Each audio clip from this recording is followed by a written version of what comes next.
Mesdames et messieurs, bonsoir et merci de nous prendre en marche sur Média TV Afrique. Vous suivez le journal du soir. Voyons ensemble à présent ce qui fait l'essentiel de l'actualité sur le continent et ailleurs dans le monde. En Belgique, Carles Puigdemont et ses 4 conseillers sous le coup d'un mandat d'arrêt européen émis par Madrid se sont rendus à la police bruxelloise cet après-midi. Le juge d'instruction dispose maintenant de moins de 24 heures avant de décider de les placer en détention ou de les libérer.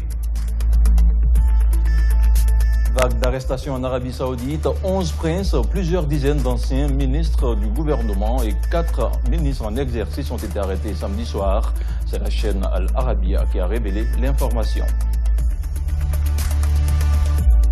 Et puis du sport, du football, Ligue des champions d'Afrique, le Wydad double la mise 25 ans après son premier sacre continental. Le club marocain de Casablanca a battu les Égyptiens d'Al Ahly. Merci de votre fidélité à notre chaîne. Nous ouvrons ce journal avec l'Espagne. Le président destitué de la Catalogne, Carles Puigdemont, et ses 4 conseillers sous le coup d'un mandat d'arrêt européen émis par Madrid et replié en Belgique s'est livré à la police belge ce matin. Le leader séparatiste s'est rendu avec 4 de ses anciens ministres à la police judiciaire fédérale de Bruxelles ce matin, a déclaré un porte-parole du parquet fédéral belge. Ils seront auditionnés par un juge d'instruction belge, a annoncé le porte-parole. Ce juge d'instruction dispose dorénavant de 24 heures pour décider de les placer en détention ou de les libérer sous condition ou caution, une décision qui devrait intervenir dans la soirée. Je vous le disais en titre, 11 princes et des dizaines de ministres ont été arrêtés samedi soir en Arabie Saoudite. Ces arrestations surviennent 24 heures seulement après la création d'un nouvel organe de lutte anticorruption, un organe dont la direction a été confiée au prince héritier Mohamed Ben Salman. Parallèlement, plusieurs chefs de la garde nationale saoudienne ont été limogés.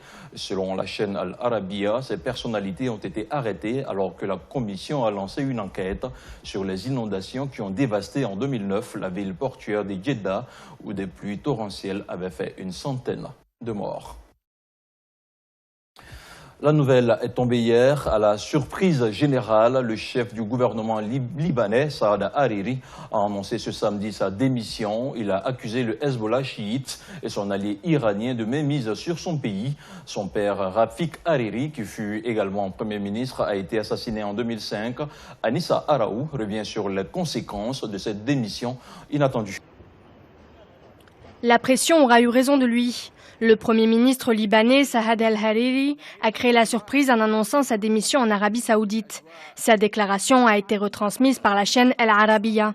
Le chef du gouvernement libanais dit craindre pour sa vie et met en cause le Hezbollah, le mouvement chiite armé soutenu par l'Iran. Bien sûr que ça ira de mal en pis car le Premier ministre a fait beaucoup pour le pays. Il a permis d'éviter des guerres et beaucoup d'actes terroristes. Maintenant il a démissionné, je ne sais pas pourquoi, peut-être qu'il a subi des pressions de l'Arabie Saoudite. Avec ou sans lui, le pays est bloqué. Quoi qu'on lui dise de faire, il le fait, et c'est tout. Riyad et Téhéran s'opposent sur de nombreux dossiers comme la Syrie ou le Yémen. Saad al-Hariri, à la tête d'un gouvernement d'union nationale depuis décembre 2016, est un musulman sunnite. Il accuse le Hezbollah et son allié iranien d'opérer une mainmise sur le Liban, limitant sa marge de manœuvre à la tête du gouvernement. Hariri a comparé le contexte actuel avec la période qui a précédé l'assassinat de son père, Rafik Hariri, en 2005. Un meurtre qu'il a imputé au régime syrien et pour lequel 5 membres du Hezbollah ont été mis en cause. J'annonce ma démission, mais je reste certain que le souhait des Libanais est fort et qu'ils seront capables de surpasser les pressions extérieures ou intérieures. Je vous promets que le Liban sera plus fort et indépendant dans le futur. Cette démission aura des répercussions sur le pays. Le président Michel Aoun a d'ailleurs ajourné son séjour au Koweït afin de rentrer au Liban, gérer cette crise et prendre les mesures nécessaires pour préserver la sécurité et la stabilité du Liban. Donald Trump est en Asie après des mois de surenchère verbale entre Washington et Pyongyang, dont le programme nucléaire avance à grands pas. Le président américain a débuté ce week-end un voyage de plus de 10 jours qui le mènera dans 5 pays d'Asie, le plus long dans la région d'un chef d'État américain depuis un quart de siècle. Le président américain est arrivé au Japon. Le Premier ministre Shinzo Abe a salué la visite historique du locataire de la Maison-Blanche. Il a affirmé vouloir renforcer plus encore les liens de l'alliance américano-japonaise. Donald Trump Trump n'a pas manqué de réitérer la détermination des États-Unis face à tout type de menace. L'actualité en Asie, c'est aussi la pire tempête qu'a connue ce pays d'Asie du Sud-Est depuis plusieurs dizaines d'années. Au Vietnam, le typhon Damré a fait au moins 27 morts et 22 disparus selon une annonce des autorités de ce dimanche. De fortes pluies ont provoqué des inondations tandis que les vents soufflant à 130 km/h ont arraché des toits et des pylônes électriques. Selon le département de gestion des catastrophes, plus de 40 000 logements ont subi des dégâts. Les vents ont frappé les villes de Nha Trang et Ho Chi Minh Ville dans la matinée à une vitesse de 90 km/h. Plus d'un millier de toits ont été arrachés, des arbres déracinés et l'électricité coupée. Ce typhon est le plus violent depuis 16 ans dans la région. Il intervient alors que doit se tenir le sommet de l'APEC, la coopération économique pour l'Asie-Pacifique, du 5 au 11 novembre à Da Nang, dans le centre du Vietnam. L'actualité sur le continent, c'est au Libéria, à Monrovia. Comme dans tout le Libéria, personne n'est encore en mesure de dire si oui ou non le second tour des élections présidentielles se tiendra le 7 novembre prochain. Une date difficilement tenable selon les responsables de la commission électorale, car suite à des réclamations de fraude, le processus a été bloqué. L'acheminement des bulletins de vote suspendu. Tous les regards sont dorénavant tournés vers la Cour suprême qui doit décider ce lundi de la suite du processus électoral. Le duel entre George Weah de la Coalition pour le changement démocratique et Joseph Boaké du Parti de l'unité au pouvoir ont obtenu respectivement 38 et 28% des voix au premier tour. Le président de la Commission de l'Union africaine, le président de l'Union africaine Alpha Condé et le président togolais Faure Gnassingbé, président de la Communauté économique des États de l'Afrique de l'Ouest, ont fait pression sur les acteurs politiques pour une solution lors d'une brève visite mercredi dernier. Toujours sur le continent, nous revenons sur cet événement important qui a eu lieu en Côte d'Ivoire. Le pays est sur la bonne voie pour son autosuffisance énergétique. Le président Alassane Ouattara a inauguré un gigantesque barrage hydroélectrique dans le sud-ouest du pays. La mise en service de ce barrage porte à 2200 MW la puissance en électricité du pays, un chiffre que le gouvernement souhaite faire passer à 4000 MW d'ici 2020. Le récit de Fama Diono. Ce barrage, long de 4 km, doit produire 275 MW d'électricité par an avec ses 4 turbines qui s'ajouteront au réseau actuel de 2000 MW. Avec ce projet, la Côte d'Ivoire est en passe d'atteindre son objectif de doubler sa production actuelle d'ici 2020. Avec la réalisation de ce barrage, ça renforce le parc de production de la Côte d'Ivoire, vu qu'on passe à 2200 MW maintenant. Donc on est bien parti pour atteindre l'objectif fixé par le gouvernement.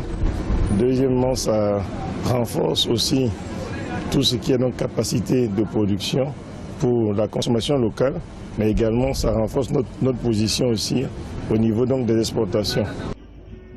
D'un coût de 331 milliards de francs CFA, environ 500 millions d'euros, la construction de ce barrage démarré en 2013 a été financée par la Chine à hauteur de 85%. Ce que nous recherchons avec tous ces investissements, c'est de maîtriser les coûts de production de l'électricité et pourquoi pas de permettre la réduction du prix de l'électricité à moyen terme. En dehors de la réduction du coût de l'électricité en Côte d'Ivoire, ce barrage va créer plusieurs activités économiques lucratives dans la région. La Côte d'Ivoire, dont le taux de couverture en électricité atteignait 53% en 2016, souhaite résorber son déficit énergétique, mais aussi se positionner en tant que pôle énergétique régional.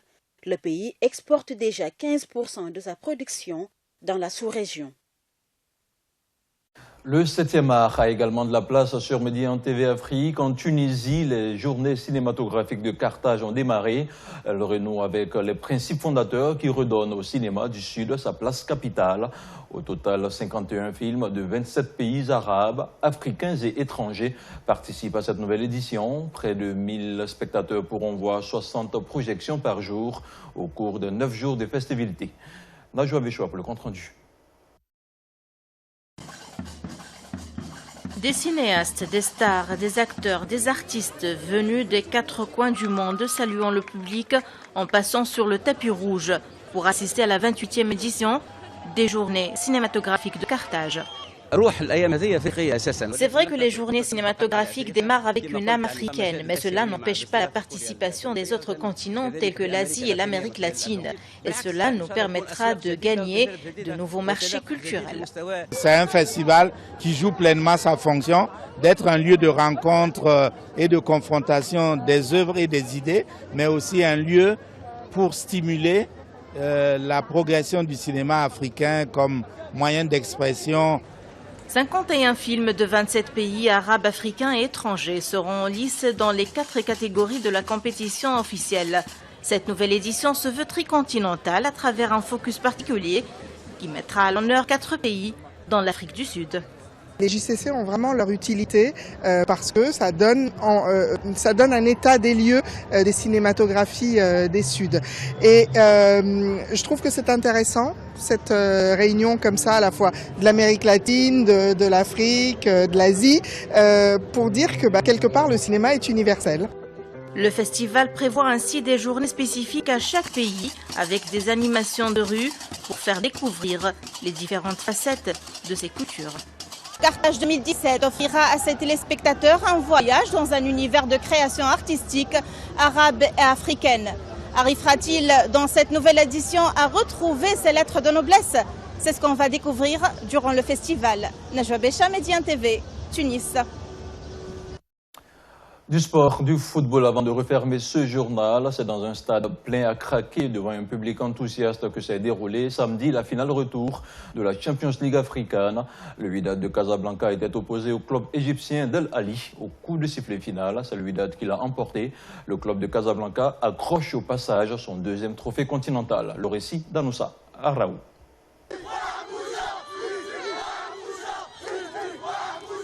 Dès le coup de sifflet final, cris de joie et coups de klaxon ont retenti à travers les principales artères de la métropole marocaine. Pour la première fois depuis 1992, le Wydad Casablanca a remporté la finale retour de la Champions League africaine contre le club égyptien Al Ahly. Privé de son joueur phare Mohamed Ounajem, le Wydad a tout de même réussi à s'imposer 1-0 grâce à un but de Walid El-Karti à la 69e minute, délivrant ainsi tous les supporters. Le Wydad m'a donné le plus beau cadeau du monde.